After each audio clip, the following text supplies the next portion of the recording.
Hi everyone, Materim here with another battle report. This one is not part of the narrative. In fact, this is the first, well, I guess not the first, but continuing our attempts to practice for the Southern Assault GT that we're all going to at the end of July, July 22nd, I believe. So I'm still not sure what army I'm going to bring. I think the guys have decided. So I'm still trying to throw lists out there and see what I can enjoy. So tonight, I've got 4,500 points of my Dread Elves against 4,500 points of Michael's Dwarf list that he's considering for Southern Assault. We are switching up the deployment and doing the denied flank, the diagonal deployment. And we are also doing scenarios, in this case, capture the flag, which, as you'll see, is going to put me at kind of a disadvantage right out of the gate. So let's go ahead and talk about deployment. So, starting with the dwarves, out here on the left, we've got a steam bomber.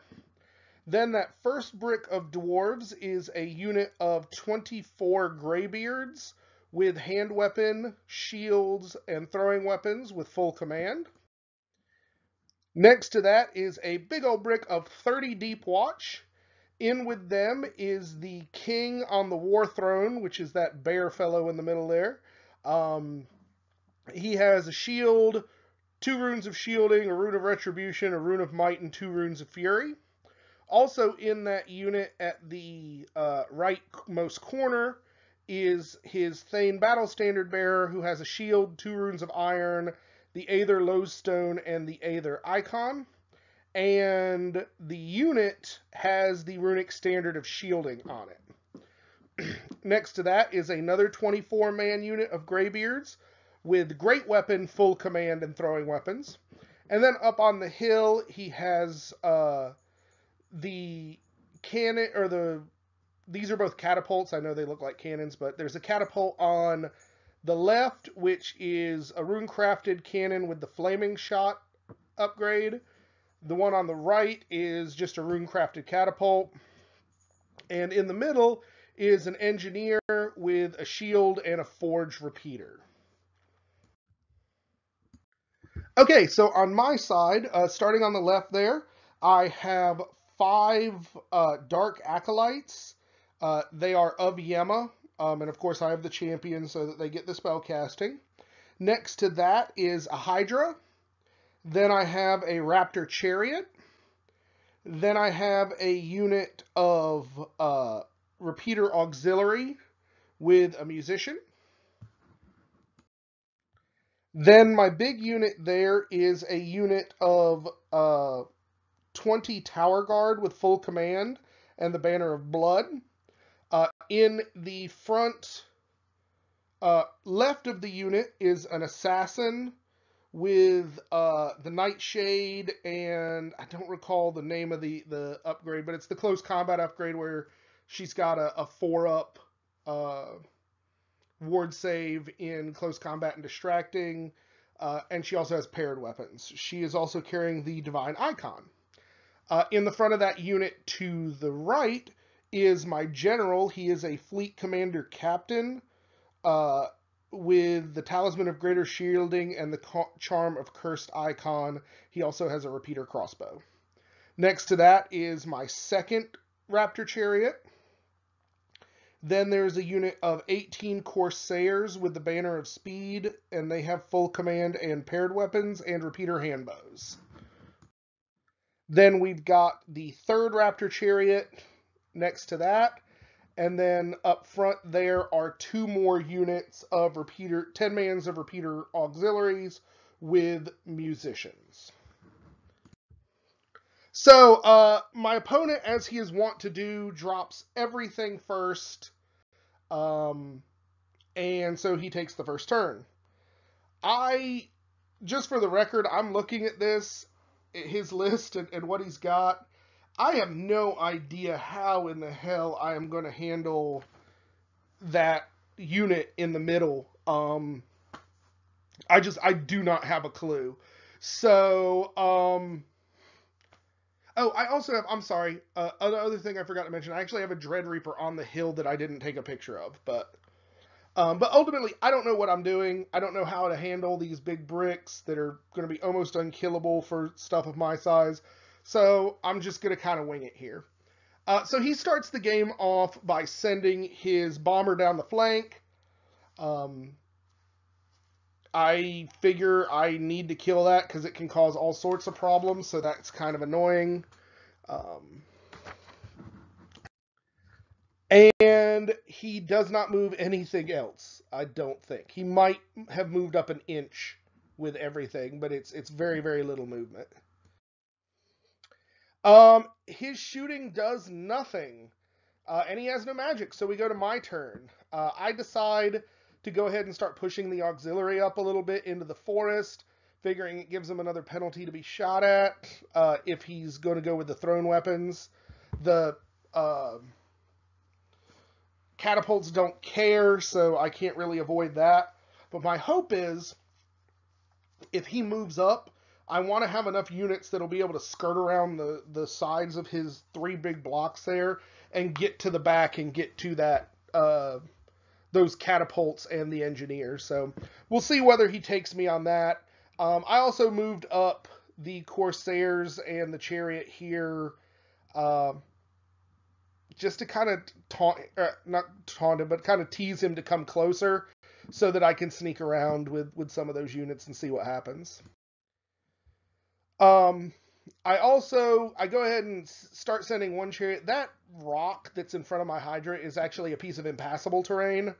Um, so I basically got there so I can go around either side of it. I'm starting to turn the chariot that way. By turning it this way, it also has line of sight on the copter, so I'll take some shots at it. And I pretty much have the acolytes going after the copter. I figure maybe its magic can shut them down, or their magic can shut it down, but we'll have to see how it works.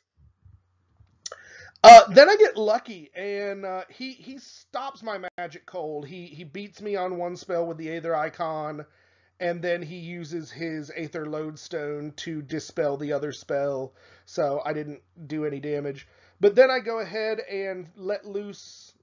Oh, and you can see that there's a damage die on his catapult on the left. He misfired turn one and took a wound, but I let loose with the single shot from my bolt thrower and pegs his engineer right in the head and kills him outright. So that was super helpful. With nothing else going on, I shot just a ridiculous number of those strength 3 crossbows at him and it did nothing. So the dwarf's turn 2, he flies over my acolytes and drops a bomb, but their ward save keeps them all alive. And he again moves nothing else, so he goes straight into shooting, drops a rock on the first of the repeaters here, and does 4. And this is where he mentioned that I am at a big disadvantage. We're playing Capture the Flag as our scenario, and he chose my 3 10-man repeater units as the 3 units he's got to kill. He only has 3 scoring units, so I basically have to kill his entire army to get that scenario, and he's got to kill 30 models total. So I'm definitely not in a good position for that scenario points. But he drops a big rock on me here and is about halfway to one of those points. Then he dropped another rock here and missed it on the initial and hit it on the drift. But he rolled like crap to wound, so he only killed 2 of those guys, which isn't even enough to provoke the panic, so I'm okay with that. Then he opens up with the gun on the bomber here and inflicts 2 wounds on my chariot, which is not good. So my turn 2, I decide to run the acolytes over here. I spin the Hydra around to look at him, as does the chariot, with my thought being I also push up the auxiliaries. The idea is I'm hoping to convince my opponent that I'm not paying attention to his stuff in front of me. that I'm putting like all of this focus on the copter so that he goes ahead and moves up without worrying. Because all of this stuff is either light troops or single models, so once he moves up, they're just going to turn around and run around behind him and try and get behind his line so I can get some points. And if through shooting and magic they can kill the copter, all the better. But I'm trying to be tricky and see if I can actually make it work. And over here, I don't move at all. He's not taking the bait to move forward at this point. So I don't really see any need to move forward myself. I end up, during the magic phase, dropping the grave calls on the chopper, and I screwed the pooch on the dice and only inflicted 1 wound on him. And then I start shooting with my strength 3 crossbows and manage to kill 2 of the great weapon graybeards. And then turn 3 comes, and he realizes that I'm not going to come to him, so he's going to have to start moving forward. He's still moving a little cautiously, but at least he's moving out. It does give me a chance to get behind him, maybe, and see what I can do there. Over here, he does the whole hover over a unit, drop a bomb, and come back, which does actually manage to sneak a single wound through on my acolytes. Then he tries to drop a rock on these repeaters here and misses it, but on the drift catches them and kills 2 more. And does the same thing with my Corsairs, misses the dead-on hit and catches the drift. I've been super lucky with the fact that he hasn't really been hitting on that first strike, so he's not really doing all that much wounds with those catapults. Oops, this says Dwarven holds turn 3. This is actually my turn 3. I charge his copter with my chariot there. He flees and ends up right where you see him. And he's come out this far. I keep the acolytes there so they can throw the spell, hopefully kill the thing again. But he's moved out enough where at a march move, the Hydra gets behind his lines. And that's kind of what I was hoping for there. I'm not sure whether he's planning on reforming and taking shots at the Hydra with his thrown weapons, or whether he's going to ignore that to keep coming down my throat, so we'll see. I do the same thing on this end. I march and get just out of his line of sight on the other side, and then I basically form up everything else so that it's a solid line. And I think he only has 1 possible charge with that unit on the left, could theoretically hit my tower guard if he rolls a 12.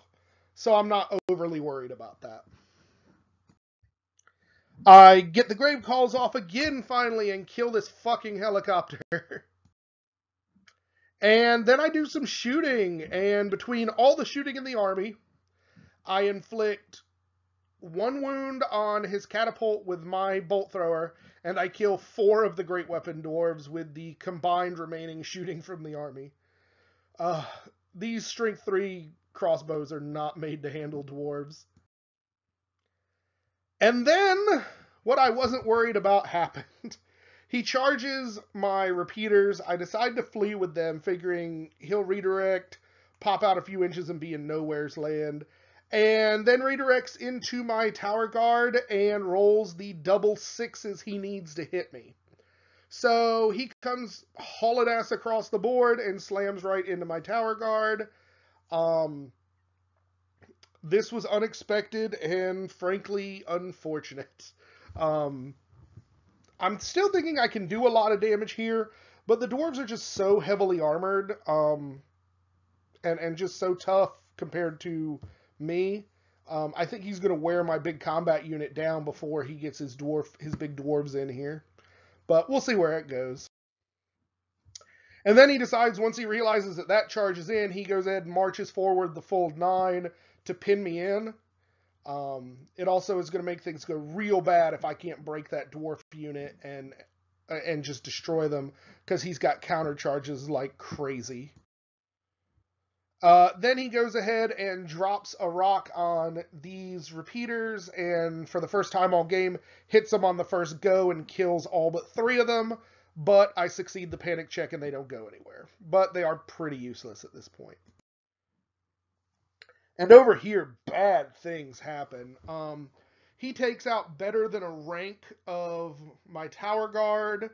I think I did not kill very many dwarves. I might have killed 4, maybe 5. I was not rolling to hit, and his parries were crazy. It was bad news for me. I believe he wins the combat, but I don't go anywhere. I succeed I know why I succeeded it.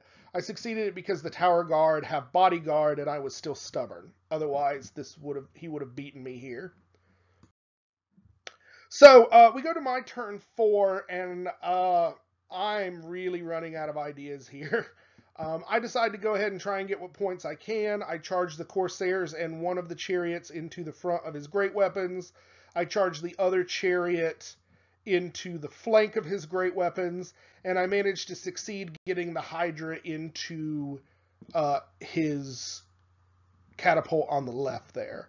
I also move up my acolytes as far as I can to give them magic line of sight on the other one. And yeah, that's just a better picture there. Then this guy reforms and starts pushing in here, but he's, I think, too late to really impact anything.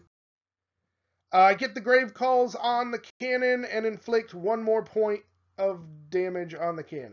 Or not the cannon, the catapult. And then I do some shooting, and I don't remember if it's with the bolt thrower or the 3 guys here, but I sneak 1 more wound through on the cannon. And okay, it must have been with the 3 guys because I do remember I hit his dwarves with the bolt thrower now, and I do kill a few of those from the Deep Watch unit. So we go into combat. Obviously, my Hydra just runs over the catapult, but then I rolled a grand total of 3 on my overrun, and maybe 4, but I did not reach the other one, so that was decidedly unpleasant. Then we go into combat here. It goes very well for me. I get all but 5 of the guys left. They auto break, but I can't catch them. So they're a couple inches away from me, which is not good. And then over here, I make a mistake, I think. I do much better this time and almost kill the whole unit of the dwarves. They break, and I flee. And when we measured the center to center, it was going to send me over towards here. So my line of thinking is they're going to be the same defensively, regardless of whether I charge them or not. So the best thing is for me to get the charge off so that they don't get the bonus to strength that the dwarves get when they charge. So I pursue with both my chariot and the tower guard. I do catch his dwarves, and both roll high enough to slam right in the front of his Deep Watch. My only hope at this point, I'm thinking of throwing all of the impact hits from the chariot into his battle standard bearer, who's there on the front corner, and then trying to send my assassin after his dwarf king and see what happens. Mainly just for the points at this point, but this game is turning against me hard. Mainly because I don't know if I have an answer to this big unit, and that lucky charge that he got just really threw me for a loop, and he was able to pin me in before I could do what I needed to do to kind of redirect him and stuff. So, Dwarven Holds turn 5 starts with a rally on his 5 dwarves here, and they turn around to stare at me. Then the freaking catapult that I couldn't get my hands on last turn drops a rock dead on my Corsairs, does a boatload of damage, and they fail their leadership 9 with a reroll and panic. So now I'm going to have to deal with not having a BSB, and yeah, this is just going absolutely tits up. And over here, you can see there are very, very few dwarves missing. He manages to... I don't do anything. I think I did 2 impact hits, and neither of them wounded his character. I didn't roll anything for wounds. Like I said, I think I killed three dwarves here altogether, 3 or 4. It's not many. And he killed every tower guard left in the unit. So all that was left was the assassin and my general and the chariot, which all auto-broke. The dwarves chose to pursue my general and the assassin's unit, succeed in rolling a 12 to run them down, and they actually would impact these artillery guys. But at this point, I realize there's no more fight left in me, and I go ahead and throw in the towel. So, Dwarven holds victory by surrender at the top of 5.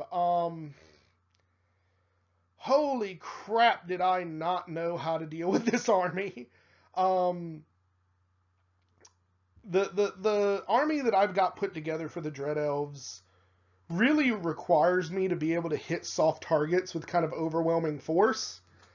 And I didn't really get offered any soft targets here. I would say the softest target was the 24-man of Great Weapon Wielders. I really couldn't thin them down at all with shooting. And the fact that he didn't move out kept his units all close enough together where I couldn't really hit one of them without the risk of not being out of the way and him hitting me with everything else. So I tried a couple of things that just did not work.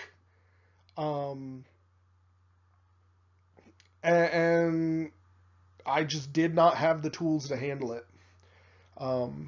I think even if I look at what I have on the board, if by some miracle I was able to hit everything else I had on the board into that center dwarf unit, like all at once, I still don't think I could generate enough wounds to get through the defenses and not lose that totally. So, I definitely don't think, like, I'm getting a handle on the dark or the Dread Elves, but I am in no means there yet.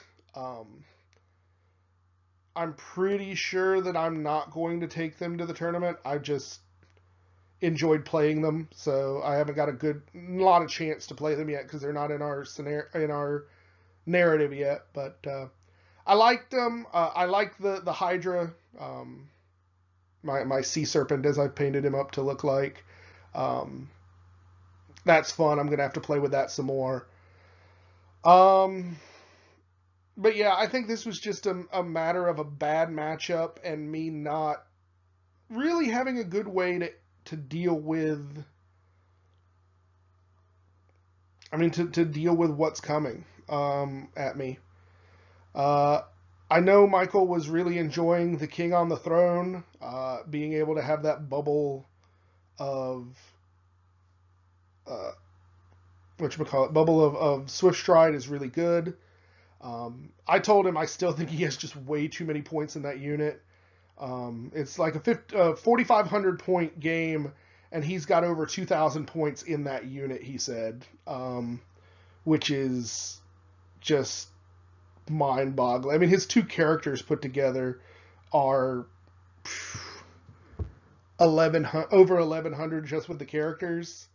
And the Deep Watch, yeah. So yeah, it's almost 2,000 points on the nose for that unit. So I mean, it's a hard ass nut to crack. But if anybody gets lucky and manages to do it, it's pretty much game over for him. But we did get another game in. I switched armies and got another try. So that's what the next battle report will be. If you guys have any thoughts on either of our lists, any way that the Dark Elves or the Dread Elves might have to handle something like this, I am all ears. my best line of thinking at this point is to just find some way to just avoid that center unit at all. Um, but between that and the catapults, it's rough. It's very, very rough. But I hope you guys enjoyed this one. Last thing I just want to mention again, my Patreon. The link will be down below if you feel like you would like to support the channel and what we do and help us get to tournaments and that sort of thing. You can go to that link there. I thank everybody who has already donated, and it certainly is appreciated, and I hope I continue to live up to the content that you guys want. But thank you guys for watching. Again, any advice is welcome. Hope you enjoyed this one, and we'll catch you on the next one.